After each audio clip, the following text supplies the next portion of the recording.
यूं इन्हां भुलियां नूं राहे हुण पाया मां साडे जिन्हां कारियां नूं गल नाल लाया मां तू यूं इन्हां भुलियां नूं साडे जिन्हां कारियां नूं मां साडे जिन्हां कारियां नूं रुकी हुई गड्डी साडी फेर चली पई ए रुकी हुई गड्डी साडी फेर चली पई ए आइया मंजिला मी नेड़े आइया मंजिला मी नेड़े। जय माता दी प्यारे भक्तों, स्वागत है आप सभी का माता वैष्णो देवी जी की यात्रा से संबंधित एक और नई इन्फॉर्मेटिव नॉलेजेबल वीडियो में। मेरा नाम है आयुष और आप देख रहे हैं आपका प्यारा YouTube channel as well as Facebook page Train Rider. जैसा कि आप सबको पता ही है कि ट्रेन राइडर पर आपको ऐसी जानकारी मिलती है जो शायद ही कहीं आपको मिल पाए। तो आज माता रानी के आशीर्वाद से एक बार फिर हम आपके लिए ऐसी ही जानकारी का ये वीडियो लेकर आ चुके हैं। अब आप सबका यही कर्तव्य होना चाहिए ऐसी वीडियो को देखने के बाद कि इसे पूरा तो देखें साथ ही साथ इसे और भक्तों तक शेयर करें ताकि आप सबके सहयोग से माता रानी की जानकारी और भक्तों तक सही तरीके से पहुंच पाए। तो आइए इस वीडियो को पूरा देखते हैं और शुरू करते हैं और मुझे उम्मीद है कि आप लोग इसे शेयर ज़रूर करेंगे। हाथ जोड़कर सबसे पहले माता वैष्णो देवी जी के अद्भुत पवित्र पावन भवन के दर्शन कर रहे होंगे। कमेंट में जाइए और जयकारा ज़रूर लगाइएगा। देखिए जयकारा आप लोग नहीं लगाते और आप सबके जयकारे का मुझे इंतज़ार रहता है, तो मुझे पूरा उम्मीद है कि आप जयकारा लगाएंगे और अपनी हाज़िरी कमेंट के ज़रिए माता रानी के चरणों तक पहुंचाएंगे। आप सबके जयकारे और हाज़िरी का मुझे इंतज़ार रहेगा। वहीं अब आप सभी लोग घर बैठे माँ भगवती जी के 3 पवित्र पावन पिंडी स्वरूप में दर्शन कर रहे होंगे। इसमें शक्ति की देवी माता महाकाली, धन की देवी माता महालक्ष्मी तथा ज्ञान व विद्या की देवी माता महासरस्वती के दर्शन हो रहे हैं। बहुत ही आराम से आप दर्शन कर रहे होंगे और इन 3 महादेवियों की एक झलक हम पाते हैं ना, तो हमारा मन पूरी तरीके से प्रसन्न हो जाता है। तो घर बैठे दर्शन करते रहिए और माता रानी का जयकारा लगाते रहिए। यात्रा मार्ग का नज़ारा आपके समक्ष होगा, जहाँ पर फिलहाल भक्तों की संख्या कुछ इस प्रकार से बनी है। अब आने वाले टाइम में धीरे धीरे रौनक बढ़ता रहेगा, संख्या में इजाफा होता रहेगा, तो वीडियो के माध्यम से वो जानकारी भी आपको मिलती रहेगी। तो मुझे पूरा उम्मीद है कि वीडियो को आप पूरा इसी तरह से देखते रहेंगे। अब माता रानी जी के अलग अलग पड़ाव के दर्शन आप कर ही रहे होंगे, जहाँ पर आपको भक्तों का काफ़ी प्यारा चहल पहल और उनका अलग प्रकार का नज़ारा देखने को मिल रहा होगा। कमेंट में जाइए और मुझे ये बता दीजिए कि आप कब जा रहे हैं, कब माता रानी ने अपने चरणों में आपको बुलाया है, कब आप उनकी कृपा से उनके दर्शनों के लाभार्थी बनने जा रहे हैं। आप सबके डेट का मुझे बड़ा ही इंतज़ार रहता है। अब आगे बढ़ते हैं और आपसे जानकारियों के सिलसिले को शुरू करते हुए जानकारी शेयर करेंगे। बात करेंगे मौसम की। बहुत से श्रद्धालु मुझे लगातार डीएम करते हैं, इंस्टा पे लाइव आते हैं तो पूछते हैं कि मौसम कैसा है। तो देखिए मौसम फ़िलहाल में तो ठंडा है क्योंकि दिसंबर का महीना शुरू हो गया है और आपके एरिए से वहाँ पर ठंड ज़्यादा हो जाती है क्योंकि आपको पता है पूरा पहाड़ी क्षेत्र है और जैसे जैसे आप ऊपर बढ़ते रहते हैं पहाड़ और ज़्यादा आपको देखने को मिलते हैं और आपको ठंड की जो है कहते हैं अंदर से अभिलाषा जो है बढ़ने लगती है, ठंड आपको ज़्यादा लगने लगता है। इसलिए गर्म कपड़ा अपने साथ अवश्य लेकर जाइएगा। हालांकि फ़िलहाल कोई बारिश नहीं हुआ है और लगभग आपको धूप बादल ऐसा ही मौसम देखने को मिल जाता है।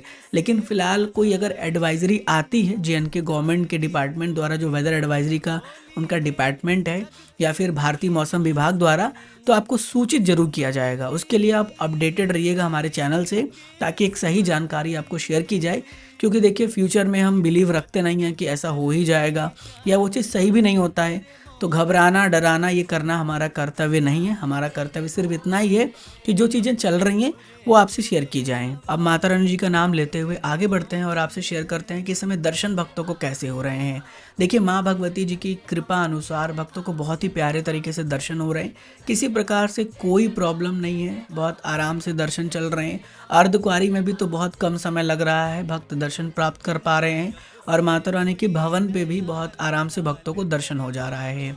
तो आई होप कि आप जो है जाएंगे और माता रानी के दर्शनों के लाभार्थी बनेंगे। अब आगे बढ़ते हुए बात करेंगे बहुत ही महत्वपूर्ण जानकारी की। काफ़ी श्रद्धालुओं ने मुझे काफ़ी कमेंट किया जब मैंने अभी पिछली वीडियो को अपलोड किया था और बताया था कि राम मंदिर के पास में ही, राम मंदिर के नीचे जाने पर आपको एक नया साधना कक्ष मिलेगा जहाँ पर आप जाकर जो है पाठ पूजा जप कर सकते हैं। तो बहुत डिटेल तरीके से इन्फॉर्मेशन आपसे शेयर करने की कोशिश रहेगी और आप इसे ध्यानपूर्वक सुनिएगा। सबसे पहले तो ये जो साधना कक्ष खुला है ये राम मंदिर के नीचे जाने पर आपको मिल जाएगा, जहाँ पर अलग अलग देवी देवताओं की मूर्तियाँ हैं और उनका कह लीजिए वहाँ पर कह लीजिए वो लोग विराजमान हैं। तो उस जगह पर ये कक्ष बना हुआ है।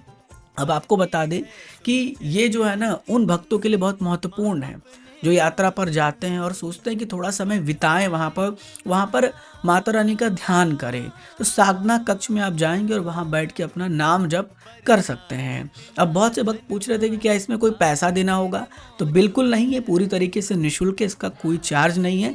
Even Shri Mata Vaishno Devi shrine board द्वारा वहाँ के कर्मचारियों को भी ये कहा गया है कि अगर वो भी चाहें तो जाकर वहाँ पर कुछ समय के लिए साधना कर सकते हैं अपने समय अनुसार। अगर आपके पास समय है तो 2, 3, 4, 5 घंटे बैठिए, अगर जो है आपके पास समय नहीं है तो आप 10 मिनट भी बैठ के साधना कक्ष में जाके साधना कर सकते हैं। हालांकि टाइमिंग की बात करें तो लगभग कह लीजिए सुबह 6 बजे के आसपास से लेके रात के 9 बजे तक राम मंदिर खुला रहता है और जब तक मंदिर खुला है तब तक आप जाइए और साधना कक्ष में बैठ के साधना करिए। साथ ही साथ वहाँ पर एक पंडित जी को कह लीजिए अपॉइंट किया गया है और वो पंडित जी वहाँ पर मौजूद रहेंगे, वो आपको पूरा गाइड करेंगे। आप आराम से जाएंगे, उसमें बैठेंगे और पूरी तरीके से साधना करेंगे। और कुछ भी अगर आपको दिक्कत है या यूँ कह लीजिए कि आप जो है अपने ग्रह दशा अनुसार कुछ जानना चाहते हैं, कोई मंत्र जाप करना सीखना चाहते हैं, माला कैसे आपको लेना है, कैसे माला करना है, ये सब वहाँ पर जो पंडित जी हैं वो बताएंगे। क्या विधि होती है माला फेरने की, ये सारी जानकारी उस पंडित जी द्वारा आप तक शेयर की जाएगी, तो आप इसका लाभ ले सकते हैं। इसके अलावा बहुत से श्रद्धालु जो है माँ दुर्गा के सरस्वती पाठ, हनुमान चालीसा, दुर्गा चालीसा, सुंदरकांड, श्री भगवत गीता जैसे बड़े और महत्वपूर्ण ग्रंथों का अध्ययन करना चाहते हैं या जाप करना चाहते हैं, तो नीचे से कटरा से ऊपर तक ले जाना बड़ा ही मुश्किल हो जाता है, काफ़ी भारी हो जाता है, वजन रहता है।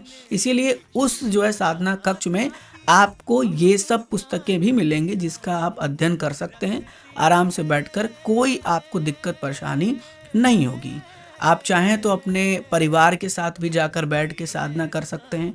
और मेरा तो यही कहना है कि अगर 10 मिनट भी आपके पास हो ना तो साधना कक्ष में जाइएगा और साधना करिएगा और मुझे फीडबैक ज़रूर दीजिएगा आने के बाद। तो जितनी भी इस समय की महत्वपूर्ण जानकारी थी, समय से रिलेटेड, पैसे से रिलेटेड और क्या क्या है, वो सब मैंने आपसे शेयर कर दिया है। हालांकि इसकी बहुत डिटेल तरीके से जानकारी जो है आप कह लीजिए श्रद्धा MH1 पे आप जाएंगे तो वहाँ पर जो पुजारी जी प्रवचन देते हैं श्री गोपाल शास्त्री जी, उन्होंने भी बताया है, आप उसको भी सुनेंगे तो आपको बहुत अच्छा लगेगा। अब यहाँ पे मैं उस क्लिप को नहीं लगा सकता क्योंकि कॉपीराइट आ जाएगा, बट हाँ मैंने जितनी भी रिलेवेंट जानकारी थी वो सब आपसे शेयर कर दी है। अब आगे बढ़ जाते हैं और जानकारी के सिलसिले में आप तक एक महत्वपूर्ण जानकारी शेयर करने की कोशिश कर रहे हैं। जब आप माता वैष्णो देवी जी के आधिकारिक वेबसाइट पर पहुंचेंगे तो वहां पर एक नया पॉपअप खुल रहा है जिसमें यह बताया गया है कि अर्धकुंवारी पर भी स्मार्ट लॉकर जो है अवेलेबल हो चुका है और भवन पर तो था ही, कहाँ है वो लोकेशन भी दिया गया है, जैसे दुर्गा भवन के पास, पार्वती भवन के पास, गेट नंबर 3 के पास। अब गेट नंबर का जो कह लीजिए 2 है या रूम नंबर 4 कह लीजिए, जब आप अटका आरती के लिए जाते हैं जहाँ से प्रवेश लेते हैं वहाँ पर भी जो है स्मार्ट लॉकर लग चुका है। तो अगर आपकी ग्रुप अटका आरती है, आपकी SSV है, आपकी अटका आरती है, आपने जम्बू भवन का कोई पैकेज लिया हुआ है, आपने नौचंडी पाठ का कोई कह लीजिए वो बुकिंग की हुई है, तो उसमें आपके लिए बिल्कुल निःशुल्क रहेगा। आप वहाँ जाइएगा, अपना स्लिप दिखाएगा और आप आराम से ईजिली फ्री में स्मार्ट लॉकर का यूज़ करेंगे। लेकिन वहीं अगर आपकी कोई बुकिंग नहीं है तो फिर आपको कुछ चार्जेस पे करने पड़ेंगे। तो ये नई इन्फॉर्मेशन शेयर की गई है, ठीक है। और यहाँ पर और चीज़ें भी बताई गई हैं कि अगर आपका ट्रेन जो है वो लेट पे पहुंच रहा है 10 बजे के बाद, क्योंकि काउंटर तो बंद हो जाते हैं, तो आपके पास ना एक ऑनलाइन रजिस्ट्रेशन स्लिप होना चाहिए और आपके ट्रेन का टिकट होना चाहिए। उसको दिखाने के बाद आप बाणगंगा काउंटर पर भी जाके RFID कार्ड 10 बजे के बाद ले सकते हैं। मैंने पहले भी बताया था और लोगों ने आपको ये नहीं कहा था कि ऑनलाइन स्लिप होना चाहिए। यहाँ पर मेंशन है कि अगर ऑनलाइन नहीं होगा तो आपको नहीं मिलेगा, आपके पास वैलिड ऑनलाइन यात्रा रजिस्ट्रेशन स्लिप होना चाहिए, ये ध्यान रखिएगा। तो ऐसी जानकारी सिर्फ आपको ट्रेन राइडर पर ही मिलती है और कहीं नहीं मिलती। उसके बाद यहाँ पे ये बताया गया है कि अब जो काउंटर है वो 12 बजे तक खुले रहेंगे, कटरा के रेलवे स्टेशन पर भी, तो वहाँ से भी ईजिली RFID कार्ड आपको मिल जाएगा। तो एक बहुत महत्वपूर्ण और छोटी छोटी जानकारी जो आपको जानना बहुत ही ज़रूरी थी और आई होप कि आप इसे प्राप्त कर रहे होंगे। एक और महत्वपूर्ण जानकारी जो आपके लिए बहुत ही महत्वपूर्ण है, काफ़ी श्रद्धालु जो है हमसे कमेंट करके पूछते थे कि आने वाले 2026 का श्री माता वैष्णो देवी श्राइन बोर्ड द्वारा कैलेंडर कब जो है निकाला जाएगा, कब हमें मिलेगा। तो देखिए फ़िलहाल की अपडेट ये है कि अभी तक ऑनलाइन पोर्टल पर इसकी लिस्ट नहीं किया गया है और ऑफलाइन भी अभी तक कोई अपडेट नहीं है कि कब मिलेगा। लेकिन हाँ, आपके लिए श्री माता वैष्णो देवी श्राइन बोर्ड द्वारा कह लीजिए एक हॉलीडे का पूरा लिस्ट निकाला गया कि 2026 में किस किस दिन हॉलीडे रहेगा, तो उस तरह से आप अपना प्लानिंग कर सकते हैं। हालांकि बहुत से श्रद्धालु ये भी पूछ रहे थे कि नवरात्र जो है किस दिन रहेगा श्राइन बोर्ड के कैलेंडर में, तो उस अकॉर्डिंग हम बुकिंग करेंगे 1 जनवरी को। तो आपके सामने ये लिस्ट भी होगा जहाँ पे आप देख रहे होंगे कि किस दिन लोहड़ी है, किस दिन मकर संक्रांति है, किस दिन बसंत पंचमी है और बाकी नवरात्र कब से है, कौन सा डेट है। तो पूरा ये लिस्ट आपके सामने है, आप एक बार देख लीजिएगा और इसी समय से आप अपना यात्रा का प्लान अगर 2026 में करने वाले हैं तो आप इन हॉलीडेज़ को देखते हुए अपनी यात्रा का प्लान कर सकते हैं, क्योंकि कैलेंडर भी इन्हीं हॉलीडेज़ के थ्रू ही जो है डिज़ाइन किया जाएगा। और आई होप कि जैसे ही वो कैलेंडर लिस्ट हो तो आपको अपडेट कर दिया जाए वीडियो में ही। अब आगे बढ़ते हैं और एक बहुत महत्वपूर्ण जानकारी आपसे शेयर करते हैं कि श्री माता वैष्णो देवी श्राइन बोर्ड द्वारा जो कर्मचारी यात्रा में या कह लीजिए अर्धकुंवारी भवन पर रहते हैं, उनके लिए सनातन संस्कृति और माता वैष्णो देवी जी के प्रति आस्था से जोड़ने के एक उद्देश्य से एक नया पहल किया गया है। मतलब उनके लिए ना यात्रा ट्रैक पर जो काम करने वाले लोग हैं, जो सफाई कर्मचारी हैं, प्रतिदिन उनके लिए कार्यक्रम आयोजित हो रहा है, एक हवन पूजन यज्ञ कराया जाता है। उससे क्या होता है कि वो उससे जो है और ज़्यादा सनातन धर्म को जानते हैं और माता वैष्णो देवी जी की महिमा को पहचानते हैं, उनकी आस्था और बढ़ती है और उनका मनोबल भी बढ़ा रहता है। आध्यात्मिक वातावरण से जो कर्मचारी यात्रा पर है, उनका मनोबल, उनके प्रति अनुशासन कैसे रखना है, सेवा भावना कैसे लाना है, इन सभी चीज़ के लिए श्राइन बोर्ड द्वारा एक बहुत बढ़िया पहल किया गया है और ये बहुत सराहनीय कार्य है। और ये जानकारी शायद आपको कहीं पर मिलेगी भी नहीं किसी अलग जगह पे, क्योंकि ये सब जानकारी आपको ट्रेन राइडर पर मिलती है और ये मिलती कैसे है, माता रानी की कृपा से। तो अच्छी पहल की गई है और मुझे बड़ा अच्छा लगा इस चीज़ को जानते हुए कि जो है वहाँ के कर्मचारियों के लोगों के लिए भी कुछ बहुत अच्छा इनिशिएटिव लिया जा रहा है।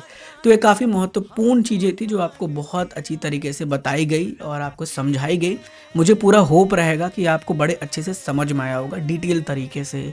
आई होप कि आज की इस वीडियो में जितनी भी जानकारी आपसे शेयर की गई है वो आपके लिए काफ़ी बेनिफिशियल हो, आपको अच्छे से समझ में आया हो और आप उस जानकारी को फॉलो करते हुए माता वैष्णो देवी जी की यात्रा पर जाएं, उनके दर्शनों के लाभार्थी बने। मुझे पूरा उम्मीद है कि आप इस वीडियो को और भक्तों तक शेयर करेंगे, पूरा देखेंगे और माता रानी के प्रति अपनी आस्था विश्वास को ऐसे ही कायम रखेंगे। फिर मिलते हैं एक और नई ऐसे ही ऑथेंटिक, रेलेवेंट, इन्फॉर्मेटिव वीडियो में। जुड़े रहिए आपके प्यारे से YouTube channel as well as Facebook page Train Rider के साथ। माँ Bhagwati ji always bless you. जय हिंद, जय माता दी। लेकिन भगवानों प्यारे वो ज्योति मैया